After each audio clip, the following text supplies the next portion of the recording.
I always get inspired, motivated, encouraged by speaking to business people. Because at the end of the day, the people to control the African economy, the people to control global economy is Christians. I always give an example of CITAM because I've done so many sessions for CITAM in Gong, in Thika. I think this place like 3 times. And CITAM has set a very good example that other than Pastor Moffat, preaching to people, we need to teach our people, to mentor our people, all ourselves, on how to build successful businesses.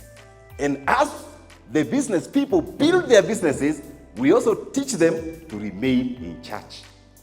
Wengine tu wakitengeneza tu kamilioni, hata kesha haendi. You know I'm from Kesha myself. When I was talking to you, I was trying to wake up. Hata sijakunywa breakfast. Because the same God who lifted you up, when you get little money, don't disappear. Continue building the church. Continue building the communities. Continue supporting. I have a friend of mine who is very, very wealthy, doing so well. And I called him for a cup of tea. So when we were talking, he told me, when I was in the university, I was the CU chairman. Unfortunately, things happened. Now it's 15 years. I've not gone to church. Karibu niwaambie ushindi wewe. But we had a talk. So I am very inspired to talk to business people. And maybe when you came there, expectations, maybe you can get 2 people. What do you expect to hear from George Washiuri? Just 2 people, 2 or 3 people, yes. Remember, just come here. 2 people. Who else? Yeah, come here. That person, just come here. Visibility brings credibility. Credibility brings profitability. It's your time to shine. I always tell people that when you go to forums and you have a chance like this one, quickly run. You know, one time I attended a function at State House. You know, and that time I really wanted to meet the former president, the late Kibaki. May God rest her soul.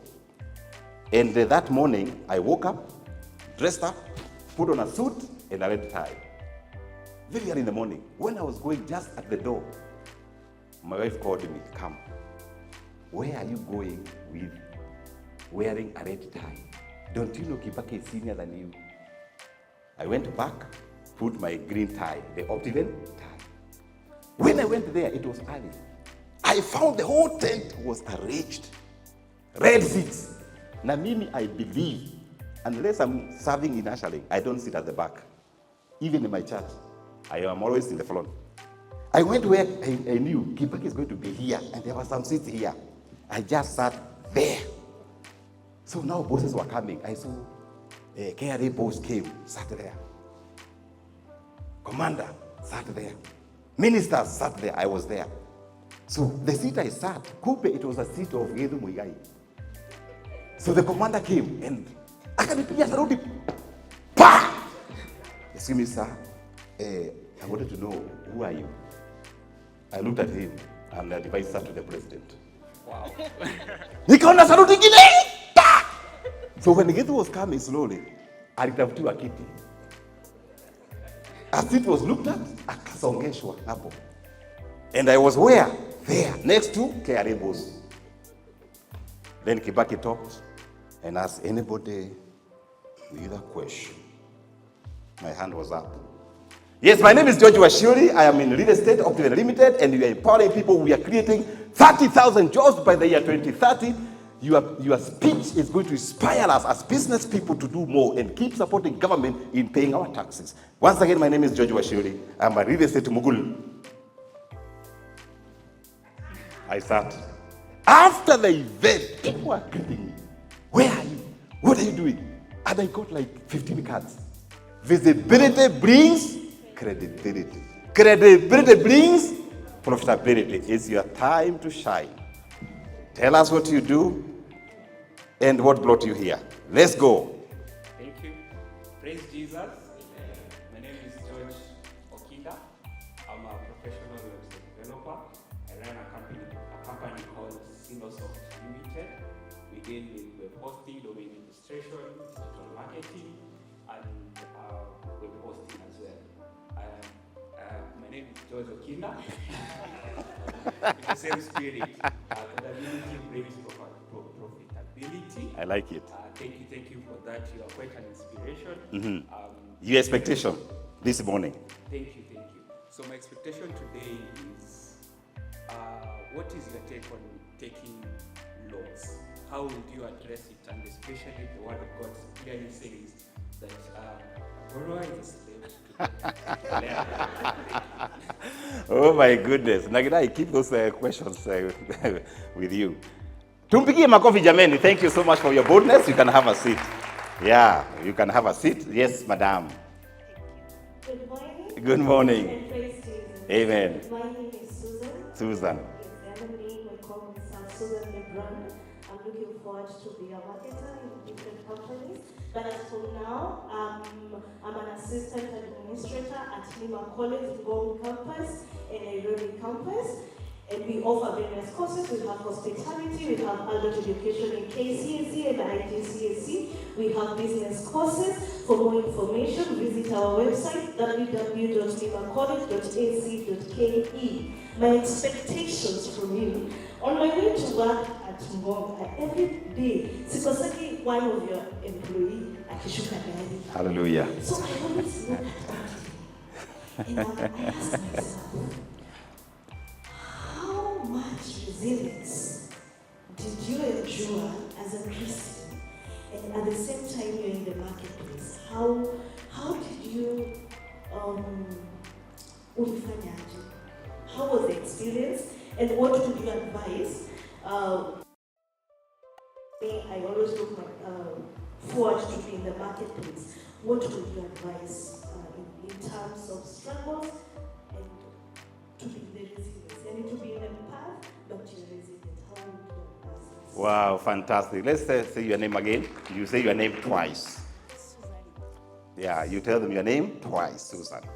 Okay, let's tupigie makofi tafadhali. Thank you, Susan. Asante sana, karibia hapa. Na mnaenda bila kunisalimia. Unajua ukisalimia unakuwa billionaire. Yeah, don't miss this. Yes, the next billionaire in town. Excellent. Congratulations. Good morning, everybody. Good morning. Janet Nangari Zudi is my name. Just journey with me a bit. You're coming from work, very, very tired. You're coming into a house that looks like a mess. The paint is peeling. The recent heavy rains have made your walls to start peeling. Everything is just looking ugly. The wires are all over the floor. Will you really relax? Will that be a home? Do you think you'll be very relaxed? I don't think so. However, here we are Paint Lights, magical interior. Eish. From the name Paint and Lights, we do anything to do with beautifying your house through colors of your choice. We paint for you, and then we fix electricals for you from ground up. We have state-of-the-art chandeliers that we sell, and we also do tiling and waterproofing. Wow. After that, when you're coming to that beautiful home, you're not only yes, you're tired, but your environment just enhances the mood and feel. Your children are relaxed. Huyu ni marketer kabisa. So as I said, my name is Janet Nangani Sudi, and we are here for all and more of those solutions. Thank you so much. Wow, thank you so much, Janet, and keep going. Tumpigie makofi tafadhali. Asante sana. Yeah, those are expectations. So that one can really sell, which is very nice. Since I'm born again, let me quote a verse. Deuteronomy 8:18. Hey, I love this verse. This is my favorite verse. You have been given power and ability to create wealth. Eish! And let me tell you, Christians are not supposed to be poor. Abraham was wealthy, right? Isaac was so wealthy. In fact, he was planting during famine and he harvests. Proverbs 31, virtuous woman, she was wealthy. She had money, even to give the foundation. Deuteronomy 8:18. It is God who gives you power to create wealth. That means you have power to own a business. Yeah, you have power to own a business. And if you're working for another business, that's your business. Like for us at Optiven, we say, Optiveni yetu, Optiveni sisi sote, Optiveni mimi na wewe, pamoja. We are inspiring possibilities with Optiven, with Optiven, with Optiven. Pamoja, safari ya mafanikio inaendelea hatua kwa hatua. Optiven, inspiring possibilities. That means Enos and Nagilai, they own Optiven. You have power to do what? To own. You have power to own. You have given that power by God. You have also power to win in the marketplace. You have power to win in the marketplace. So don't say, you go to a business, hey, George, well, surely I have a small business. No. Start prophesying, I have a big business. I remember 2014, we used to say, pace setters in real estate. That time we were 4 people. One of the staff came and told me, hey, George, pace setters according to who? I was also confused. Then I said, according to myself, to me. 2014, we were all over the newspaper. The top SME, top pace setters in real estate. So God has given you power to win. So confess that win as early as possible. You have the power to win. Remember, the power of life and death is in our tongue. Confess it. What Pastor Moffat was telling us. The other day I was watching this campaign for the US. You know, I was just watching the campaigns. And Obama campaigning for Kamala. And Michelle campaigning for. And I could see these guys. Obama says, yes, she can. What is your slogan for your business? And you will come to realize it. Because God has given you power to do what? To win. God has given you power to execute. Yeah, power to execute. What's your vision? To create 30,000 jobs by the year 2030. To be the champions of socio-economic transformation. You have power to execute. Not resources. Don't start with the money first. I remember when we formed the Optiven Foundation, we were saying, we want to educate 2 orphans per county per year. Today, we have 615 children from all the counties, including your county, that we are educating. But it started with confession. After confession, because God has given us ability to execute, you execute. Not because of the resources you have, but because of the inspiration, the power God has given you. God has given you power. You have power to learn. Yes, as a business leader, you must keep learning. If you want to go beyond local business, you must learn. The other day, we were penetrating the DR Congo market. And we discovered, I went to Kinshasa. I could not speak a single word in French. So we had a French teacher at Optiven to teach people on how to speak French. That means we can do more things. We have that power to keep learning. And God has given you that power, the power to learn. You have power to learn. You have also power to inscribe your vision. Habakkuk 2:2.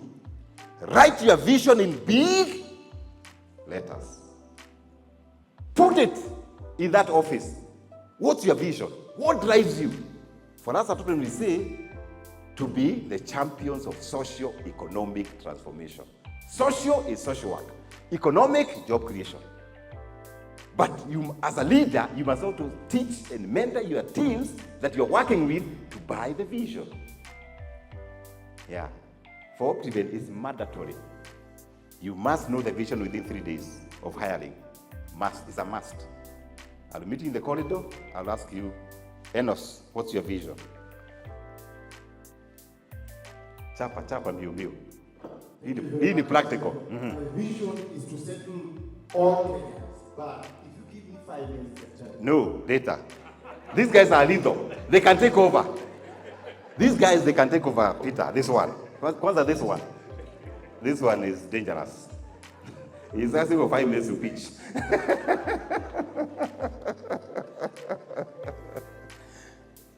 you have been given power to inscribe the vision. State your vision. It is God who gives us power, abilities to create wealth. You are a talented leader. You are given a talent by God. Everybody has got a talent. The people you're working with, they have talents. Harness those talents. You have given power and ability to create wealth. Deuteronomy 8:18. Power to create wealth. 3 things you can do as a business leader to go to the next level. Number 1, create relationships. Yeah, create relationships. When I was looking for money from Peter, when he was a senior manager in the bank, I made sure, even the time I was looking for money, I call him, creating relationship. Those people I with in school, create those relationships. I remember one time I was looking for 70,000 and I was declined. I just remembered, there's a person there, we were in school together, and I called her. I told her, I'm looking for 70,000. Within 3 days, it was approved. Oh, I discovered that it means if you create solid relationship, you can be able to get approvals. I applied for more, 200,000. I called her, hey, by the way, I paid 70, now I have applied for 200. Approved. I said, I think this is working. Did another proposal, applied for 2 million. Called her again. Kuna proposal hapo nimeweka. Approved. How? When something is working, it is working, so you can repeat. I put 20. Hala, approved. And I continued. Up to now, I'm continuing. Build relationships. However, as you build those relationships, honor your word. I think Pastor Moffat talked about character. If you borrow, you pay. Including, M-Shwari. There are Christians who change their numbers because they don't pay. If you borrow, you pay. If you have challenges, please call the person. Say, hey, I have some challenges. If you do a bad business deal, tell people. I told you what we did 5-6 years ago. We did a partnership of greenhouses that collapsed. And we lost 200 million. We lost it. Money that never paid to us. But out of the 500 customers, we called one by one. We told them, give us time. We are looking for money to refund you, money that never came to us. It was very depressing. It was very stressful. We could not even get sleep. But during that time, me, when I'm stressed, I write. I read my Bible and I write. After we borrowed money and paid all these people, I authored a book called After the Pledge. And this is a book that every entrepreneur must read, this book. It will tell you, when you go to partnership, there are things you must check. So I authored a book as a reminder that you can do a mistake. God can help you to move out of that mistake and document for other business people, entrepreneurs to learn. It's a very inspiring book. 2 hours, you finish it. Now, I thank God for the power of prayer. We borrowed that money from the bank. We are finishing that 200 million loan next month. Can you imagine? Yeah. Create relationship. Number 2, build your mental power. Build your mental power. Build your mind. Train your mind to think all the time. Train your mind to think. I read a research somewhere that successful people who control the world, they spend 15 to 20 minutes thinking. They're just thinking.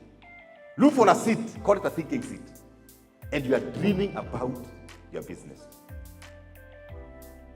Build your mental power. God has given us creativity. I'm told in a day, you can make between 500 and 700 decisions a day. That means God has given that power. The other day I was checking this fellow called Elon Musk. I think this guy is a mad guy. Then he thinks on how he can provide the internet to the world. He has never come to Kenya. Then I saw some companies crying. Kieni, hajui kieni. And the guy, you buy a gadget, have internet. The power of the mind. Let's ask ourselves as business people. Are we copying other people or we are using our mind? Or are we just copying? Your brother has opened a shop for fashion, you want to open next. Yet, there are so many ideas. In a day, you can generate 700 ideas and you implement them. When we started real estate, we crafted a slogan, value-added plots. Somebody called me, George, are you crazy? You want to go where thugs are in real estate? Are you sure? And we hear you are born again. Are you going to survive? Value-added plots. And we started the campaign. Of course, there are many challenges. We have lost many times. We have bought land twice, severally. It's good to be honest. But by the grace of God, we are still moving. The power of the mind. Are we using our mind to create? Because God has given it to us. Number 3, the energy. This is a gift God has given you, the energy. The energy. You know, when I do mentorship, people come and tell me, George, I have no capital. But I tell them, you have capital called energy. When things were tough, you know, I started over 15 businesses that collapsed. Over 15 businesses that collapsed. I was doing Kahaya, I was auctioned. Tours and travel auctioned. Water packaging dropped. Cosmetics, ikaanguka. I have also authored a book on my story, so that to inspire, to encourage you. When you fail once, don't give up. Pastor Moffat told us, don't give up. I failed 15 times.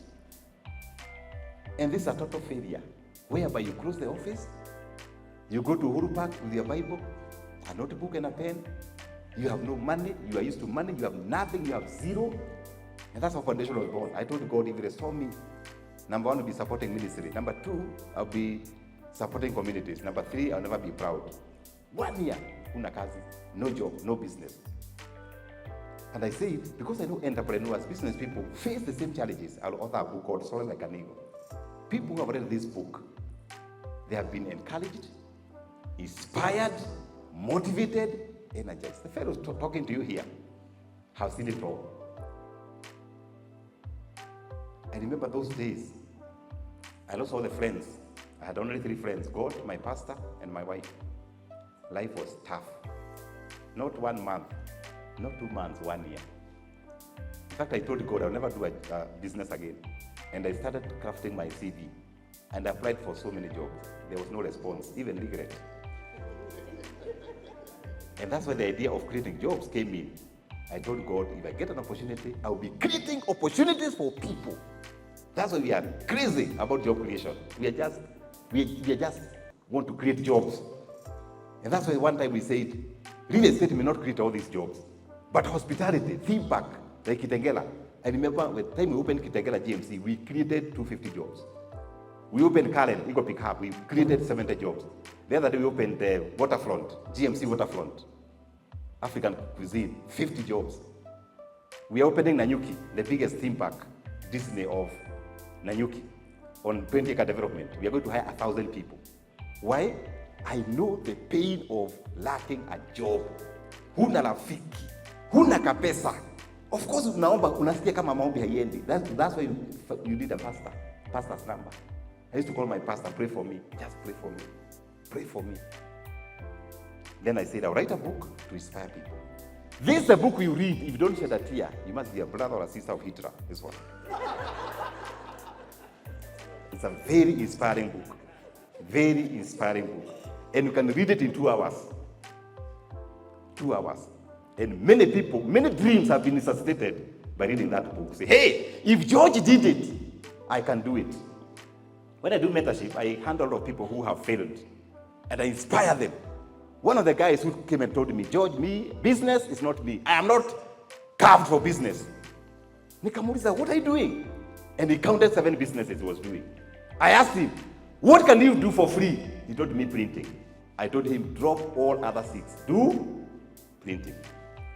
Today, that guy, after 3 years, he came back and told me, George, I have made my first 1 million. The money I can touch like this. Not for the books. Not spreadsheet. Money. When I do mentorship, I mentor people on how to do tithing. A whole class of tithing and philanthropy. I asked him, have you done your tithe? Then I could see the way he was looking. I had not done the tithe. But he's a good guy. Young man says no. I told him before any discussion, go and do your tithe. He did it. After 3 years, he came back. George, guess what? I can see 5 million yani in the account. Can you imagine? Just doing printing and billboards. I asked him, have you done what you agreed? He said yes. I prayed for him, come and be the next billionaire. As I talk to you now, I saw him, I think this year, bought a new truck. A new truck of about 8 million. He has hired 22 other young people. The office, he is in his own compound in Thika Road. That means mentorship works. Experience is painful. Experience is what George Washuri experienced. Very painful. No money, you are conned. Why should you do the same mistakes George Washuri did? Why can't you come for mentorship? I walk you through on how to succeed. They say success can be copied. If you do exactly what Elon Musk does, you'll be successful. If you do what George Washuri does, you'll be successful. When we were young, I think I knew that sentiment. In our place, we were very poor people. Our family, I think, were the poorest. But there was a rich man in my neighborhood. And he had an old blue car. An old blue car. And this guy, every time we could see him walk, we were imitating him. Because we wanted to be like him. This guy, he was very big. I think he had shortage of air. So when he was walking like this. All of us, boys, we started walking like mouth open. Because the guy opens the mouth. If you do what successful people do, you'll be. Lakini wengine wetu watu wabiliki, sisi ni juaji. You have come for mentorship and you speak 70%. The mentor speaks 2%. And you came for mentorship. And for me, I just say yes, you're doing well. Yeah, keep it up. Yeah, keep it up. Are we learning? Are we learning? Are we going to grow our businesses? Let's now go straight on how to grow your business from local championship to global championship. But before I say that, Nagra, might time for me. Maybe I can share with you some practical examples on what brings our businesses down most of the times. Having experience of 15 businesses that went down, I can share a few thoughts. One of the things that cause our businesses not to grow and stagnate is what I call limited vision. Our vision is limited. I want to make money. I want to buy a car. That's a limited vision. I want to build a house. That's a limited vision. Limited vision. Craft your vision in a way that wakes you up to be the champions of socio-economic transformation. So that even when the money comes, you don't say enough is enough. No, you don't relax. It's like nowadays people are saying there's no retirement. You retire when you die. And the people who go for retirement, in fact, they die. Have you ever discovered, sorry to say this, people who work for government, very senior positions, when they retire, or they are retired by force, within 2 years, they retire in the grave. Be very careful when you talk about retirement. You retire when you go to have something you are doing, even to your old age. Have something that you are doing. The other day I met one of the richest men in this country. He is now about 84 years. And he has a school. Then and my son is there. So I was told he wanted to see me. So I went to see him. And we had a talk. Then I asked him, what inspires you? Then he told me, when I see these children, I just get more energy, more oomph to live longer. 83, 85 years, haja retire. So please, let's talk about retire. Craft in a way that you retire in a place of something that you love. Is it students? Is it people? Is it church? But don't say, after 60, I retire. But then you grow old very fast. Limited vision. What brings our businesses down? Why do we stagnate? Shortage of resources in the mind. Shortage of resources in the mind. We have no shortage of resources. We have excess resources. But we believe there are no resources, no capital. I remember one time when my businesses went down. And that's why I say, don't wait for capital to start business. I used to go to industrial area with my ID. Go to an Asian guy, deposit the ID, take sanitary items. I hawk them in the shops. In the evening, I return what I've not sold and the money that I sold. And I pocket my margin. My capital was my ID. Some of us, we have been dwarfed because we say there's no money, no capital. Yet, God has given you resources called energy. Resources called mind. A resource called social network. A resource called spiritual power. But we believe we have shortage of resources. Other people come and tell me, George, I can't hire staff like you. No, you can. Kenya today, they are very sharp people who are looking for internship. You only give them a small stipend. For us at Dr.George, every 3 months we pick 30. Out of those 30, we pick the best, we hire them. The best, the second category, I talk to my friends like Alice, namwambia tuko na hawa interns, si watafutie kitu ya kufanya. And success rate, 90% they get jobs. Because once they say they're working with Dr.George in their CV, they say, this is a good company, they get jobs. Yet, these are resources out there. In fact, some of them want to work for you for free. But we are so in the mind, you don't need to push for them. Just let them come, let them work there. Other people say, no. George, you know, Kenya now, economy is not good. Once you confess that in the mind, let me tell you, the universe will converge, will discuss, and that scarcity will come to you. What brings our businesses down? Number 1, limited vision. Number 2, shortage of resources in the mind. Number 3, limited exposure. Yeah, limited exposure.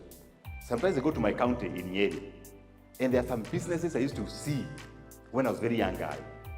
The same shop, ndio iko hapo. This guy has never expanded. That's not our portion. We must expand. We must expand. And that's why I told you, travel. Yeah. Visit people, their offices. Talk to them. Talk to Alice. Talk to Moffat. Talk to Peter. Talk to Baraza. What are you doing? The other thing I've discovered that dwarfs us is fear. Fear of failure. Please don't fear failure. Your speaker here has failed 15 times plus. Don't fear. Fear discourages most of us. As I conclude, I'm going to have 10 minutes by Naglai. Allow me to share with you some secrets of business growth. This is very practical, what we do at Dr.George. Some secrets of business growth. If I don't finish, I have enumerated these secrets in my book. I've authored a book called How to Start Small and Build an Empire. How to Start Small and Build an Empire. When I wrote this book, somebody read it and told me, George, you are crazy. How can you give people your secrets? I told the person, before I die, I want to create 1 million millionaires in dollars. And I told him, if you have that scarcity mentality, there's a level you can't go. So this book, we have shared exactly what we do at Dr.George. And the people I met and they have read this book, their businesses are thriving. I am so happy to hear success stories. The secrets of business growth. I'll share with you about 4 or 5. One of the secrets of your business growth is the people. The people. The people. I am sure most of you are working with the people, right? I always tell people, the people you're working with, treat them well. Yeah, please. They may be interns, they may be lower than you, but treat them well. Yeah, treat them well. The other day, I met a very senior person we had hired when we were like 15 years ago. Now this guy is a director in a bank. And one of the things he says, George, I like the way you treated me. What do you want? What can we do for you? Treat people well. Not only employees or people you're working with. Even in your village. When you go to the village, you find those fellows. Pale Mungedo. You know Mungedo is those towns, people just seated there. They are just gazing. They are not doing anything. Some are even tipsy, right? They have drunk.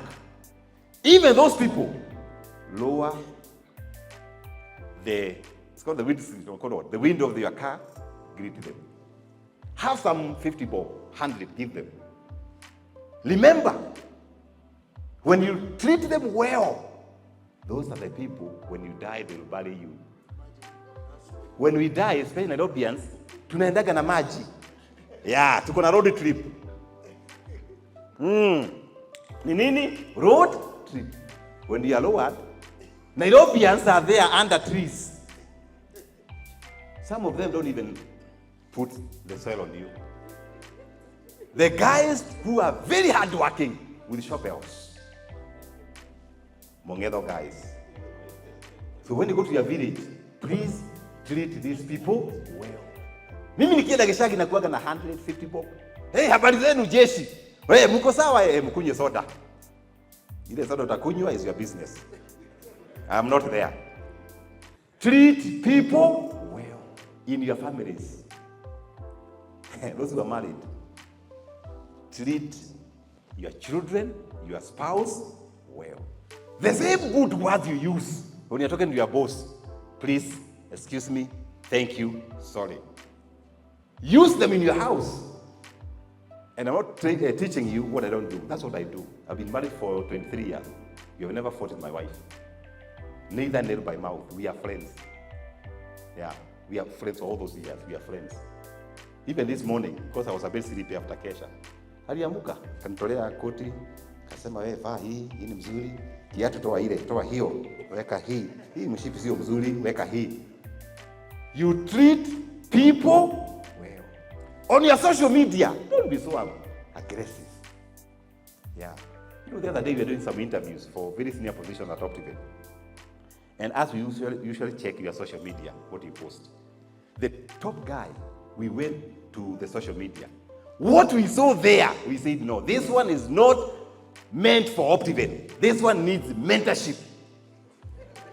Be careful what you post, how you relate with the people in social media.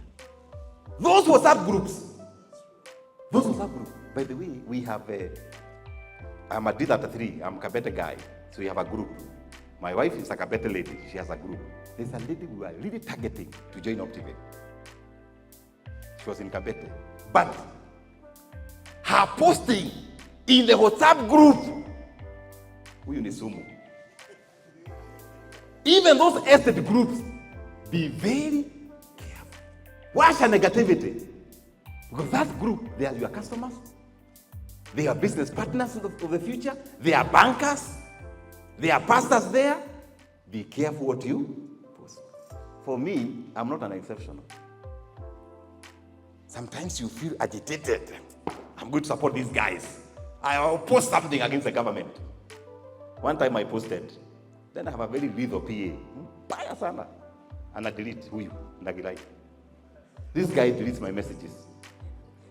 No, this one does not fit a CEO. Put systems. If you find yourself, your business has grown, you are still signing checks, there's a level you can't go. Delegate. Let people do it. Let them make mistakes. Correct them. Put systems. Be a plumber. Do plumbing. Do plumbing. Number 3, secrets of business growth. The people, the plumbing, the system, policies, procedures, the vision, have a big vision,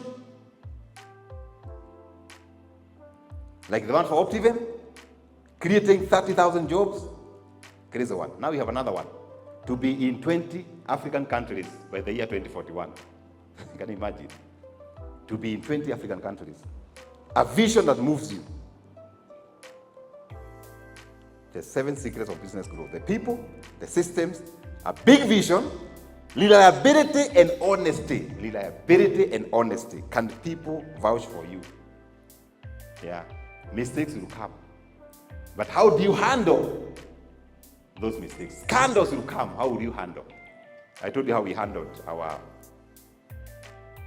threat. In fact, that time I thought, hey, George, you're going back to Kieni. that time, I think I was under pressure. Could not even get sleep. And I remember going to the bank, telling them, if you don't give me the working capital for this money, number one, me, I'm going back. Number two, I have other loans. They will go bad. So you better give me the money. And the CEO called somebody. Saidia Washiri.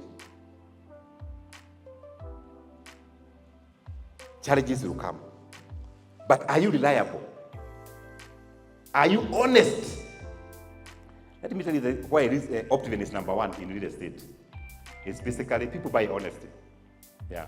They know when you make a mistake, you get your money back. Since you don't have challenges, if you make a mistake, we refund your money. Doesn't mean that you have a lot of money, no. But we look for that money refund. But if you make a mistake, you switch off the phone. Will the people come for you? Will they help you? One time I guaranteed a friend of mine, very good friend, I guaranteed her. You know, she was doing manufacturing. I guaranteed her. So something happened to the business, and the business was underinsured. By the way, you must insure your businesses. Any insurance person here? Please come. What for insurance? We value you. You must insure your business. I'll tell you what happened. Wape Mike waseme wanafanya wapi. Yeah. This friend of mine underinsured the business. Okay. Your name and your insurance company where you're working. Okay, my name is Mutiso. Mutiso. Well, that's my thing. That's why I hide my insurance. Tumpige makofi Mutiso Britam, My name is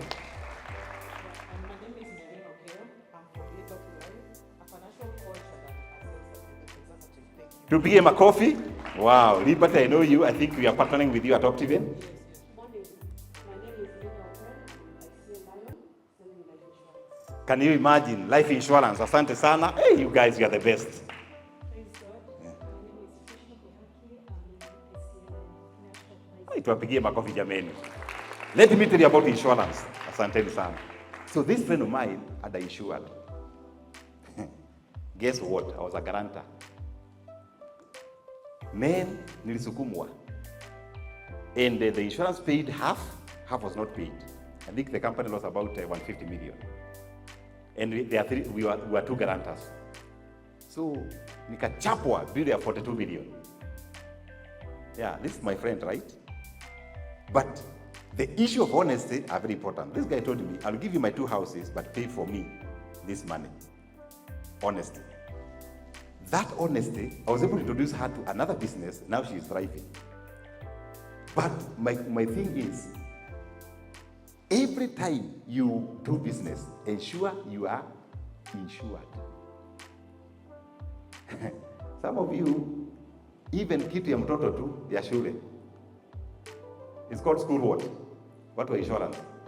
Hii ya unalipia mtoto akikuwa mzee unamlipia shule akienda university. Education policy. Hamuna. Then when your child goes to university, you form a WhatsApp group to raise money. Yet, Britam is here, ICA is here, Liberty is here, and you pay little money.